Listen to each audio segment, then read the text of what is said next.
There's only 2 days left now before Youth Month comes to an end, but the challenges young people face in this country remain. Some have argued that very little has changed for the youth since 1976. They are all still dissatisfied with the curriculum, particularly in higher education and overall access to institutions of higher learning. This on top of the reality of an ever-shrinking jobs market which awaits them after completing their studies. Tonight we talk to young leaders and Feasibus activists, Busi Siabe, Lindogutle Xulu, Lesego and Raiz Norbai on this particular topic. Good evening to you all, and thank you very much for joining us tonight. Good evening, and thank you very much for having us. Evening, thanks for having us. Busi, let me start with you. I mean, what would you say was achieved by the cohort of 2015? If you look at the Fees Must Fall, maybe let's call it a social movement as a strategy for construction of a common political meaning in the pursuit of producing social transformation. Well, thank you very much for your question. I must say that one of the achievements of the Fees Must Fall movement was definitely the insourcing of workers. And I note this as an achievement because there is no divorced politics or divorced kind of liberation between the struggle of students and the struggle of workers. So we were able to ensure that, workers across institutions of higher learning were able to be insourced and to, earn a living wage as opposed to a minimum wage, which is something that is a very clear and important distinction that we need to make. Another thing that I believe is, that came out of the Fees Must Fall movement was that we were able to also test young people's leadership capabilities and test young people in the political arena and also in spaces where they would have influence and power. As we have seen, many of our Fees Must Fall leaders are currently in parliament. I would say that to a large extent, the Fees Must Fall movement had laid the ground for such individuals and other individuals like myself and my fellow panelists here to be able to critically analyze and discuss a lot of the socioeconomic issues that we're faced with as young people in the country.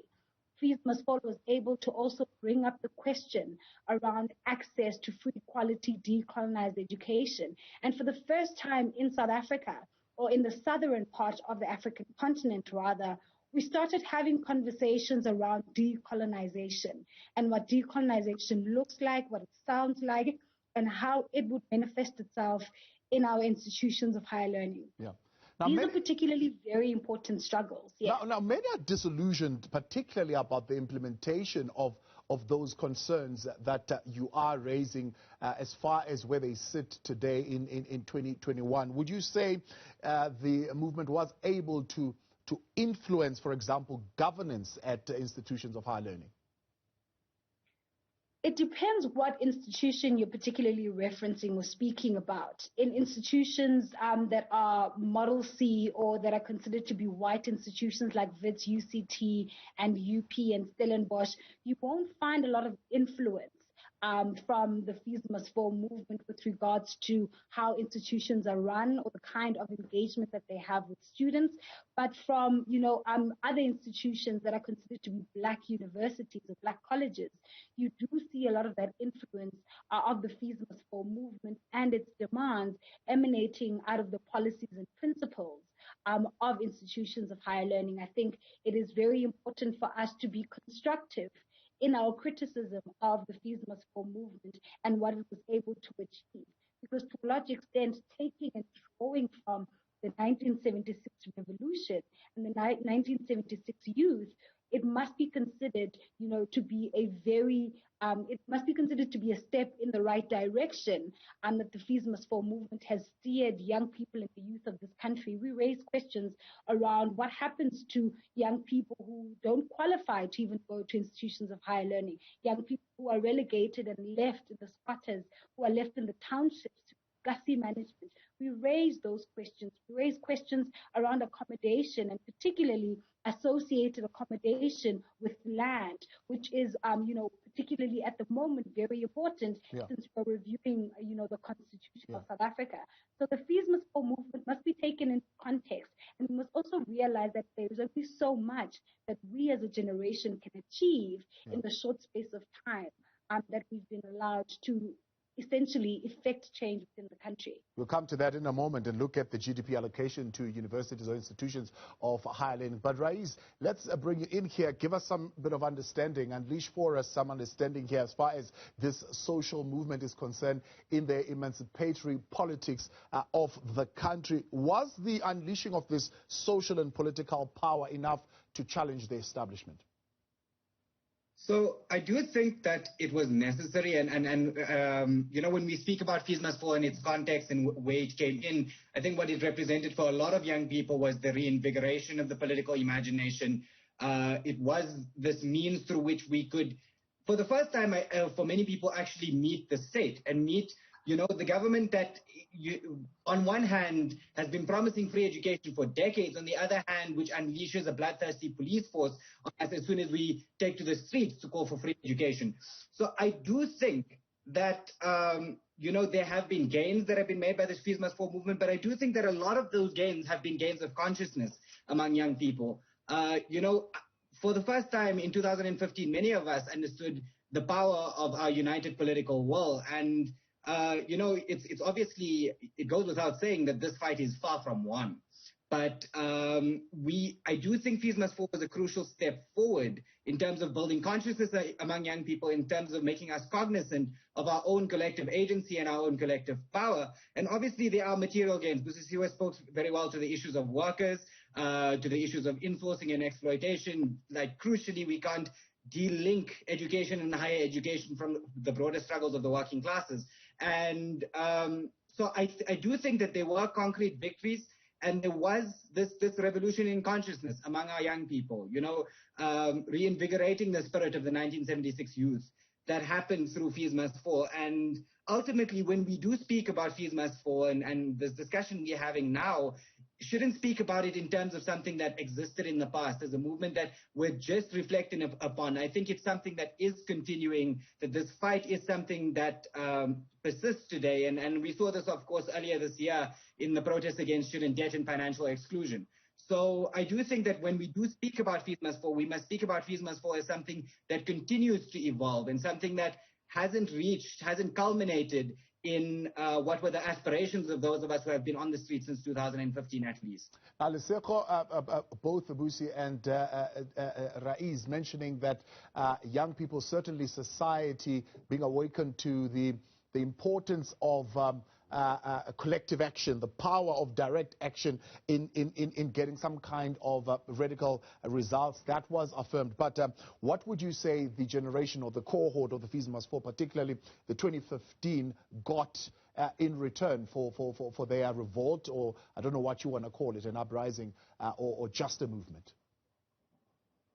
I think it's important what my previous speakers have raised, that the Fees Must Fall movement was able to start a conversation, and a particularly interesting conversation moving from the 1976 youth up to the 2015-2016 cohort, as you call it, right? There was now this question of decoloniality above the curriculum and governance, which went into the social aspect of how we think.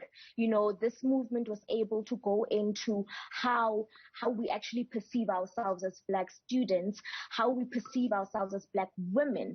I think that's also another aspect that needs to be highlighted, that as women leaders in the political space, there was a particular influence that this movement had in our participation, but also our leadership, and us being able to view ourselves as capable in occupying space where leadership is involved, right? And there was also a certain militancy that came with the movement, right? We weren't apologetic about our participation. We weren't apologetic about our involvement. We weren't apologetic about our opinions, and we weren't apologetic about what we were demanding, which was free decolonized education. So I think those can be seen as the gains of the movement, right? Because yes, fees have not fallen, but there are great ripple effect that this movement had on the youth of South Africa. And those ripple effects are being seen actively even today. Lindo, to what extent do students, or did students, and as Raiz puts it, because it's a continuing movement, do students still drink from liberation traditions? Or to what extent do they rebel against those figures who are in power now, who are a symbol of the liberation traditions? Yes. Thank you, Thabo, and the viewers at home. Firstly, one must start by trying to highlight what one think was the achievement of the Fees Must Fall movement. Firstly, I believe that the Fees Must Fall movement did a lot to mobilize young people and to prove to them that they can be united. To remember that the Fees Must Fall struggle was one struggle that actually involved different political parties, So that was the first of its kind in South Africa, where young people actually really took over a struggle and looked beyond party lines. But secondly, the Fees Must Fall struggle exposed a number of things about the failures, one, of government to transform the higher education sector. It exposed the fact that from 1994 until today, we still have a problem of people not having enough space in university, not having enough space in terms of having accommodation. And that tells you that our leaders since 1995 have not invested enough resources. But it also exposed the underfunding problem that we experience in the higher education sector. And it's true that when it happened in 2015, 2014 had marked the reduction of allocation to higher education. So from 2000 to 2014, the money allocated for higher education decreased. Hence, you experienced the problems that you had experienced. But it also exposed the problem of what you call today autonomy, where you actually have universities doing something different from what government is saying, or a problem where government does not take charge and control of universities.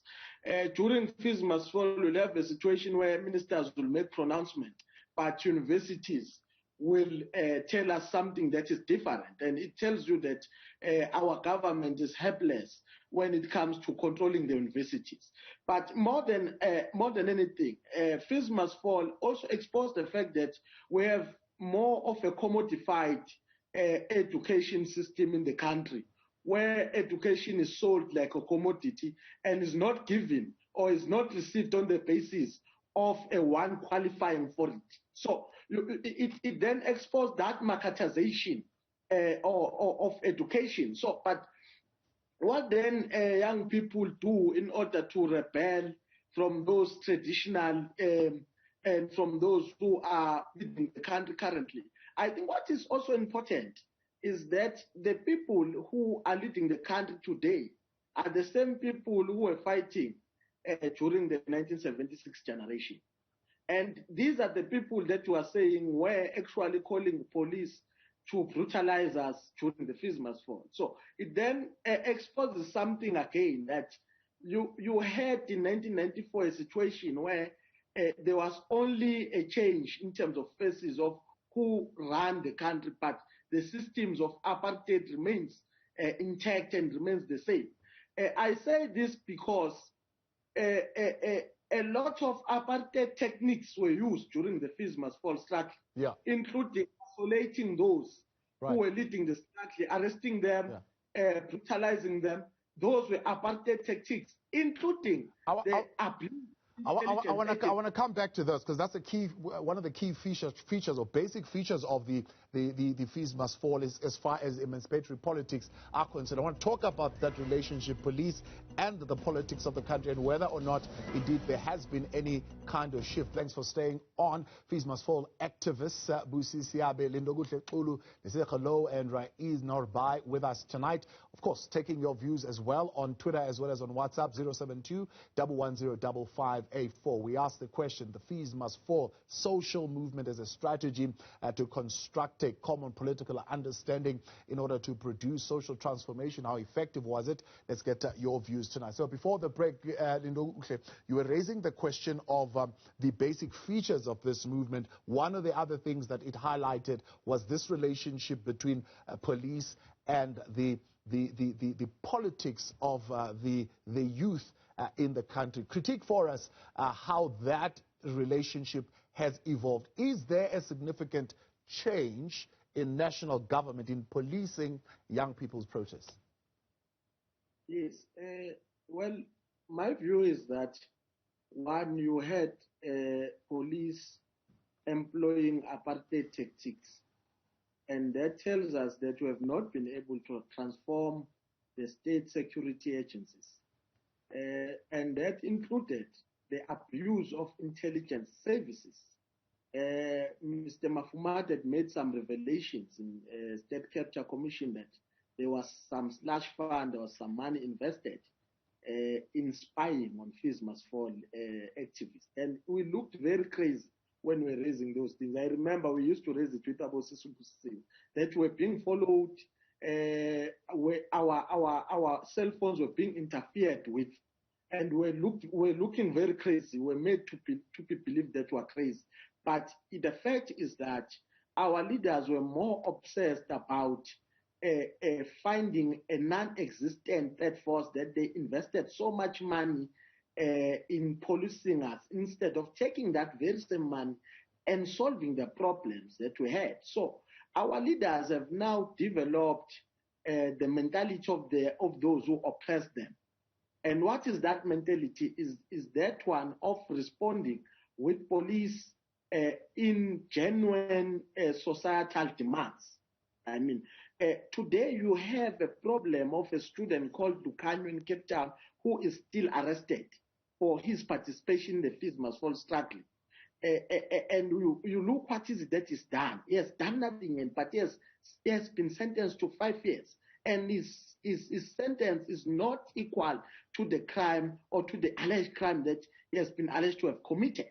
And that tells you that our leaders at the moment, and especially the 1976 generations, because it's that same generation that is in power, has, instead of taking the state and transforming it, and has actually inherited the very same state that oppressed them and used it to accumulate power for themselves and suppress whatever alternative views that are raised as far as transforming the society is concerned.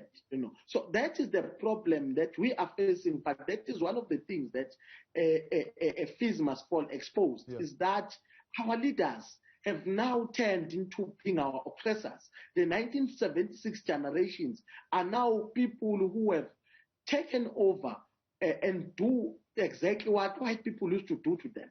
Yeah. Give us, Raiz, your political ideological critique of how the contemporary protesters and the former liberators are relating in this particular matter. So I do think that ultimately this comes down to the power structures that didn't change in 94, one of which was, the economy remained largely untransformed in 94, and we see the manufacturing of the poverty and inequality that we see today that is manifested in these crises of exclusion in higher education.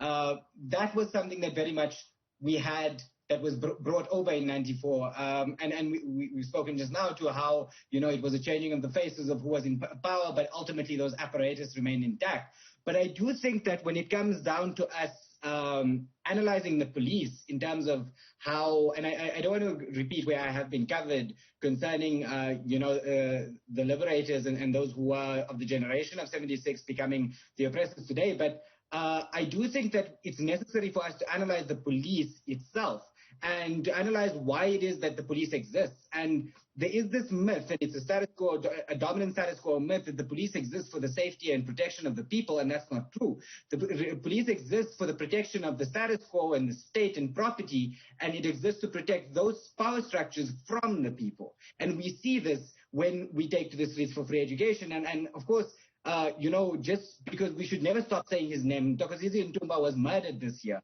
by the police force. And, this is 6 years after Feasibus 4 and 5 years after 2016, where the police brutality was intense and immense on our campuses. And so, yes, there hasn't been a change in that sense. But I think that the problem, especially when we're speaking about the police as the arm of a capitalist state, we have to analyze the police and the role of the police at a more fundamental level, not just under the ANC government, but what is this structure we call the police? What is this armed force of the state that we call the police? And should it exist within our society? I think we need to have a very serious discussion about police abolition. And this is a discussion that we could spend the rest of the time here today having, but I do think that point is something that I want to end on, is that we need to interrogate the existence of the police and the function that the police plays in society. Yeah, the existence of police, Busisiwe, in expressive politics or excessive politics. Another basic feature that came up, and they say, well, we're expressing our dissatisfaction, and those who are in law enforcement saying, no, it's excessive. I don't know when, as South Africans, we will choose to learn. I would like to believe that the Marikana massacre should have given us an indication of the levels and degrees of violence that is institutionalized within our security forces. I think when we speak about police presence, when we speak about policing agencies in the country, we must never forget private security as well, because in our institutions of higher learning, we had private security that was actually ex-militants. Now, ex-militants are people who are coming from war-stricken countries like the DRC, who come to settle in South Africa, and because they have that history and they have, the connections to form part of security forces, they then form their own private agencies and they become bodyguards and so forth. So we had those kinds of people who are not trained to deal with large populations of people who are not trained to deal with protest mitigation and how to handle protest action.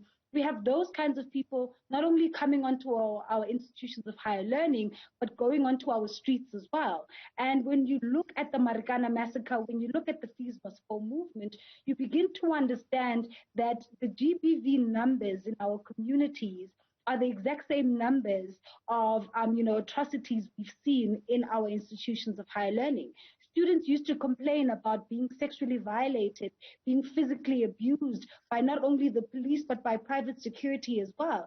And this is something that we're seeing also in our societies, in our communities.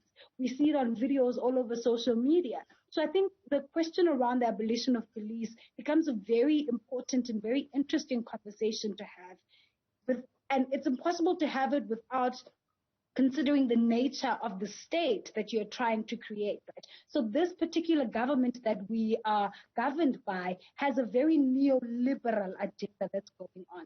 Yeah. And what I particularly mean by neoliberalism, and I think it's very important for me to just define it so that everyone at home can be able to understand what I'm talking about, is neoliberalism becomes an approach that favors free market capitalism, deregulation, and reduction in government spending.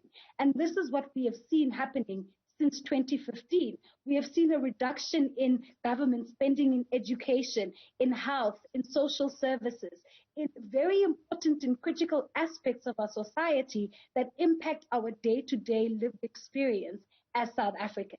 And when we don't pay attention to those particular nuances, right, then we find ourselves in situations where we have to protest, where we have to risk our lives and our health, even with a pandemic, and march to get something as simple as vaccines.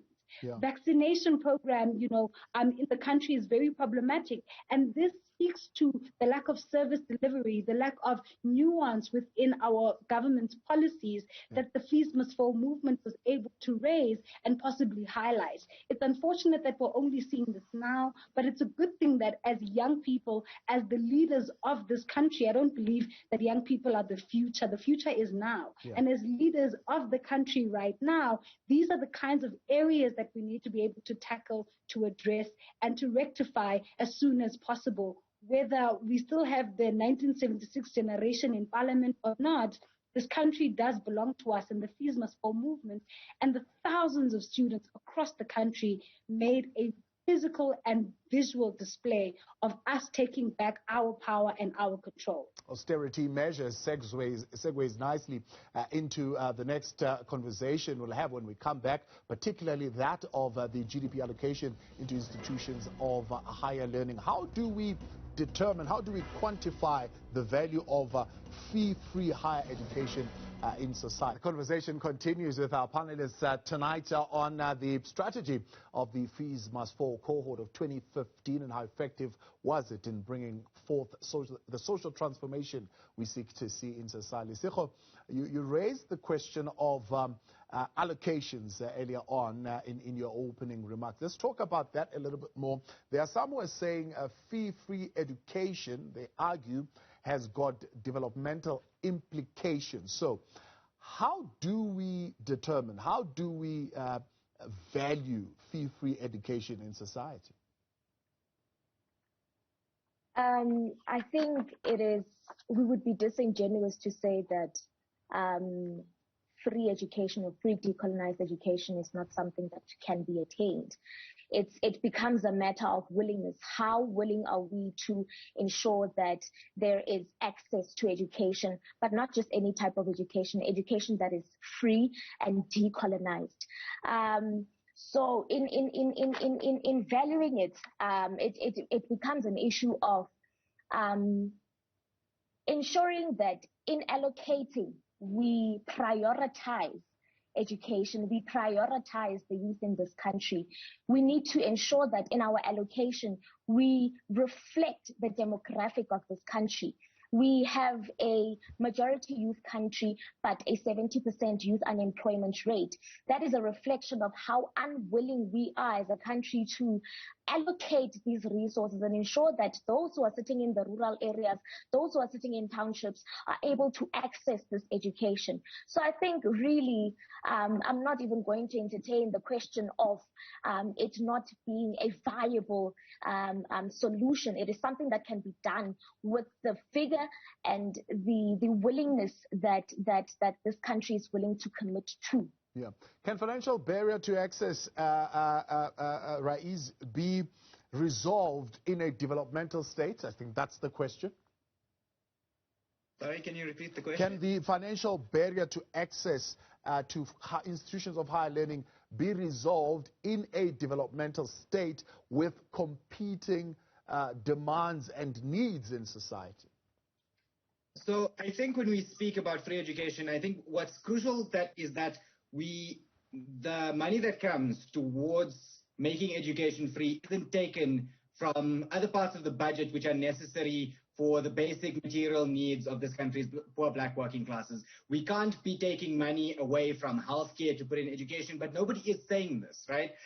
When we speak our proposals for how free education can be actualized, it must be coupled with higher taxes on the wealthy, with a wealth tax, and higher income taxes on the wealthy, with higher taxes on corporations.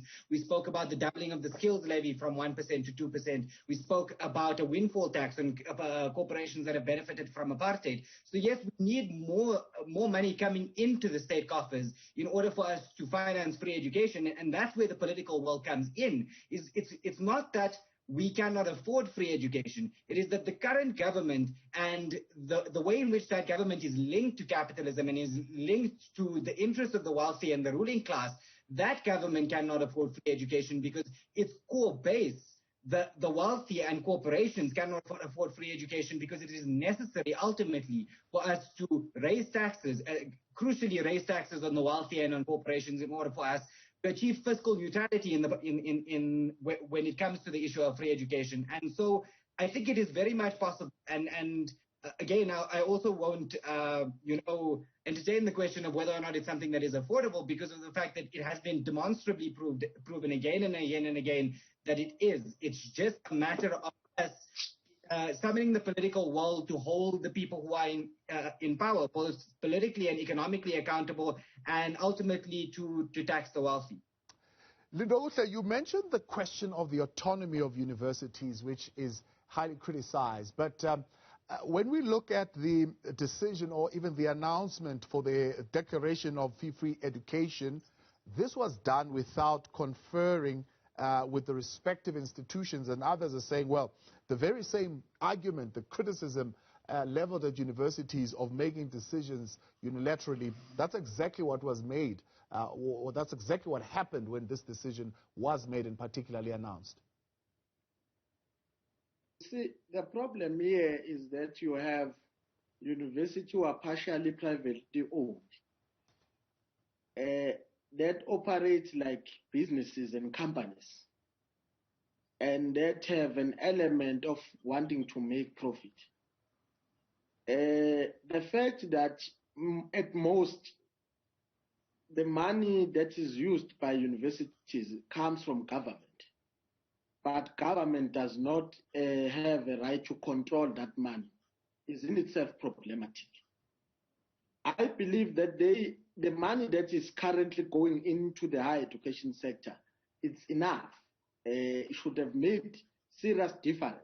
But the problem is that the universities treat themselves like businesses and operate and want to make profit instead of wanting to make a social impact.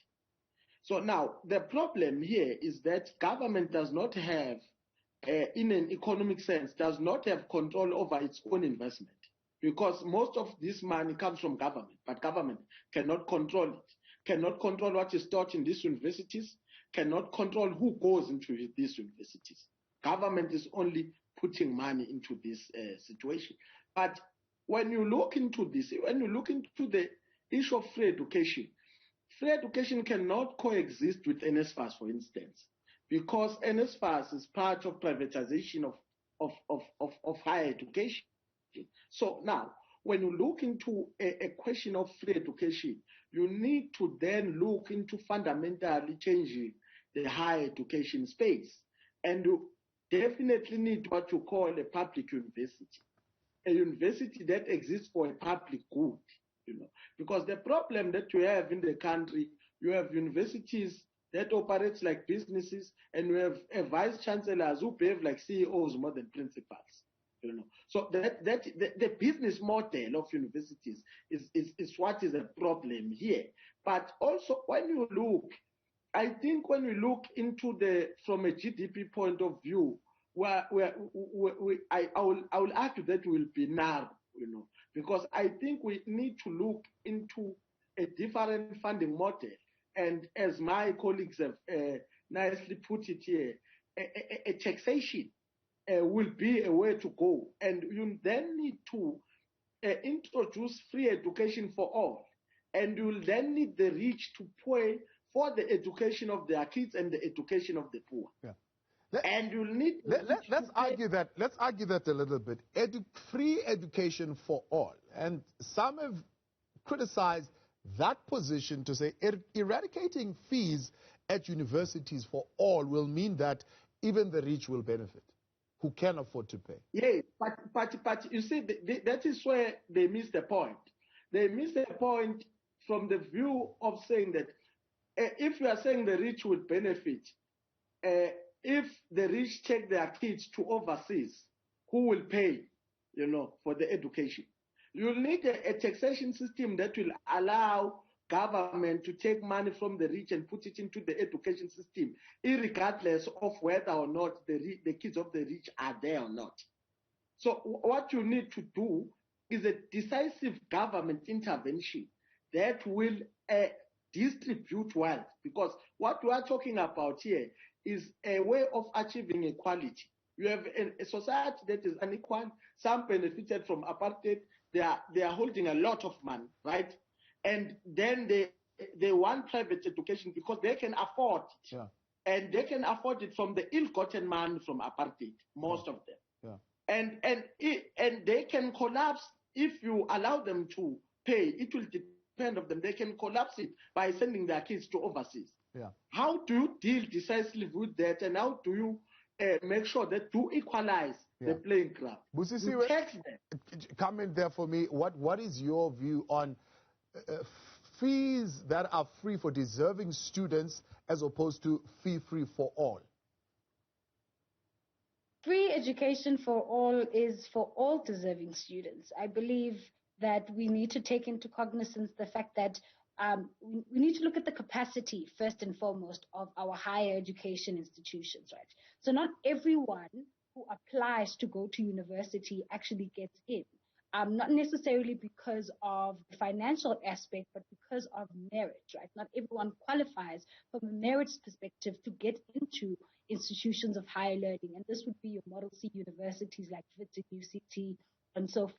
Other people go to TVET colleges, others go to learning centers and so forth with the hope and the objective of bettering themselves. I think this becomes important, and free education for all becomes very vital, because we have to remember that South Africa, outside of it being an unequal society, has a very poor literacy rate. We have a very, very poor literacy rate in South Africa. And this is from foundation phase all the way up to universities. So already young people are at a disadvantage because of, one, the quality of education that they're receiving, two, the infrastructure in which this education is supposedly supposed to be delivered in, and the kinds of teachers and the material that they're learning. So all of these factors come together to continuously disadvantage young people from attaining higher education. So when we come in, we say we want free, quality, decolonized education for all. We're essentially trying to look at new mechanisms and new ways of contributing to the development of this country outside of the neoliberal framework that has already been set up.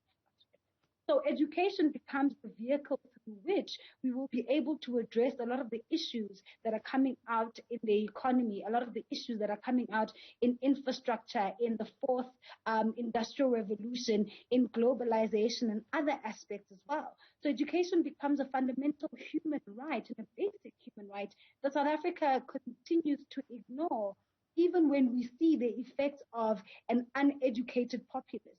So an uneducated populace, a populace that is unable to further liberate, to further conscientize themselves, becomes a labor vehicle, right? So this means that we are only good for our hands and our feet and to be labor, to be precarious labor, to be exploited by the working class and the elites of society and the private sector, without the consciousness to be able to move ourselves outside of that space and think about alternative ways of growing the economy. Lesego speaks about the high unemployment rate in South Africa. The high unemployment rate in South Africa amongst young people can and will only be addressed by young people. We understand the needs that we have from our society. We understand the kind of South Africa we're trying to create, but without the consciousness, which is what the education provides and gives us the tools and the means to be able to articulate, we are essentially being relegated back into the periphery as we were during the apartheid era. So the affordability around free decolonized education is very important, and this austerity budget that has been given out by Tito Mboweni is something that as young people we should all stand up and oppose vehemently. Right? So when you think about something like the Tunisian revolution, for an example, it started off very simply with one person sacrificing themselves and burning themselves in broad daylight for an entire country to realize that the systems that the government was running were systems that are meant to keep them oppressed and subjugated. And in South Africa, particularly, the Fees Must Fall movement becomes that conscious tool, that consciousness, mobility vehicle that is there to enlighten young people and the current generation to see and to be able to understand what is happening around them. Just quickly, Ayabonga Kawe writes an amazing book that is titled Economy at Your Doorstep. And that is a way of helping young people understand the tenets of the economy. Because when we speak about the economy, people assume that we're speaking about the JSE and the companies that are listed there and a particular private class of people, but they don't understand the fact that the green economy, the blue economy around our coastal lines, the township economy that generates billions on a daily basis, that is unregulated, is also to our benefit. We don't understand how to utilize those mechanisms. We don't understand what it means when we're just saying economy, we're making noise. But people don't understand the tenets of what makes an economy or how to understand their contribution in such an economy. And education becomes the vehicle through which we are able to understand our position in society relative to other people as well. And as Lindo has said, it does afford us the opportunity to not only equalize society, but to also include equity. So equality and equity need to go hand in hand. We can't just have equality without any equity and equity without any equality. But free decolonized education becomes that vehicle. Okay, let's take a break. When we come back, we'll take more of your views as we wrap up the conversation with our panel tonight on the Fees Must Fall activists and whether or not their concerns raised, particularly in 2015, have been adequately addressed. And the conversation tonight around the Fees Must Fall cohort of 2015, were they the sacrificial lambs and were they able to change the fabric of institutions of higher learning through that movement? And of course, we'll get a sense from them of whether they feel there are any regrets and are there lessons for the contemporary protesters that they can learn from what they were able to achieve back in 2015. All right, let's have a look at what your WhatsApp messages are saying tonight for our panel here. Mdu in Umlazi saying, Fees Must Fall was so unique. Young people stood together for a common purpose. Government of the day has neglected our youth and is only concerned about securing their positions. Young people are still suffering in the same way 1976 activists suffered from the brutality of the police system. The SAPS are no longer a police service but a police force. This is a shame in our day and age. Mdu Mangele in Umlazi, Busi Ntembisa saying the panelists are all raising critical points. What bothers me though is the fact that the media is deliberately ignoring the struggles of TVET colleges. We had TVETs must rise, that's the hashtag, and a lot of brutality happened during that struggle. Tabo in Berea saying the Fees Must Fall movement helped to expose that the older generation fought for themselves and not for us. We are on our own. The old politicians forget that they fought against injustice in their time while they were young. Now they are using the apartheid tactics on us. Tabo Bakyazwa in Berea. Appreciate those messages coming through. Lindo, let's come to you. I mean, there's a general agreement, I think, around political parties on the question of free education. Maybe there's disagreement on the modalities and how it's supposed to happen. But there are some who have said the announcement in itself, looking at the contradictions, right, where you have a president that puts together the Hair Commission. The Hair Commission comes and says, currently with the fiscus that we have, we can't afford. And then he goes ahead and he makes the announcement. Others saying that was a populist Hail Mary pass through which the ANC aimed to regain confidence. It was a decision made impulsively and no explanation was given as to how this model was going to be financed. Is there validity to this claim? Well, I think the first question was, one, the free education is a resolution, policy position of the ANC. Not in 2017, not in 2007. That is a historic position, policy position of the ANC. Was former President Jacob Zuma right in appointing the commission? I believe he was wrong there because he went and appointed a judge, a former apartheid judge, who was involved in prosecuting the generation of 1970s. And then that set him up for failure. And when he then announced free education, it didn't make sense to others because of his own miscalculation in that regard, you know. But whether was he right or wrong in announcing free education, I believe in free education. And nobody to me will announce free education and will be wrong. So he was right. The modalities and all of that, that thing is up to to everyone who's in power now to develop that. But the decision to translate policies of the governing party into government programs, it was a correct decision. So the other politics will not really entertain, because they will not benefit us in any way. But let us come into this. We believe that as young people, we must not enter much into squabbles of elders, especially some of us who are in the liberation movement. We don't want to entertain squabbles of elders, but we want to mobilize ourselves into a force and into a powerful force that will then take the power from the very same elders that we're talking about. And we must not make a mistake that we think that old people will give us any power. Power is never given. Power is taken. So when we must then not make a mistake of wanting to beg our elders so that they can put us in that TT or in that TT, and then end up being toothless dogs and not biting and agreeing with everything that elders are saying, because we beg, we want to go to parliament, we want to appoint it as director. Ours is advancement of the generational mission, and that is economic freedom in our lifetime. And we believe that economic freedom in our lifetime will never be achievable without education, because when you speak about education, you speak about skills, and it's only through education that we can be able to acquire skills. Lesego, we spoke earlier on about the movement, I suppose, in a sense, also pursuing a classless society. Hence, you take the cause of insourcing, for example, which really has got to do with the working class in society. There is one of the SMSs pointing to the question of, for example, the plight of TVET students being ignored in this social movement. How valid is that claim? Thabo, I think it comes with this thing that happens in movements, where we try to give movements a face, or we try to give ownership to certain institutions, elite institutions to be particular. It ends up resulting in others who are in the periphery being ignored or being disregarded, and their issues being disregarded when it comes to, speaking about the issues in this liberation movement.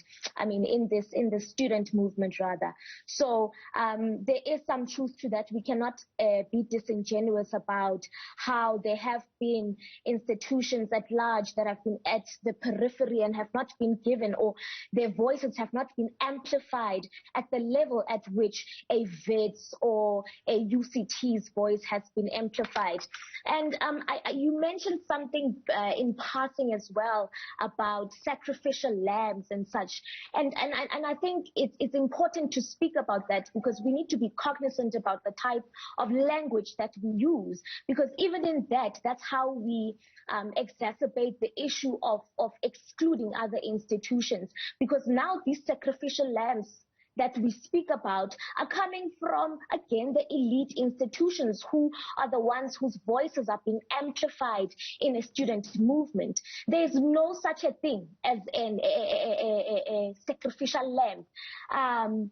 It creates an unnecessary hierarchy, not only amongst institutions of higher learning, but also amongst student leaders and protesters at large. And we need to be very careful about how we word some of the things that we say, because at the end of the day, the ones who are paying the ultimate price, the ultimate sacrificial lambs, are students on the ground, are those ones who are struggling to access education. They are those ones who don't have accommodation. It's families in rural areas that are the ultimate people who are paying the price, because that again has an entirely different ripple effect as a result of inaccessibilities of education. And I think we need to be deliberate about the type of language that we use. We do not have such a thing as a sacrificial lamb. I appreciate all of you for coming through and having this conversation with us tonight. Very important one, and certainly one that will continue. Busi Siabi, Ndoguhle Xulu, Lesekolo, and Raiz Nurbai. And thank you for your messages tonight here on In Focus.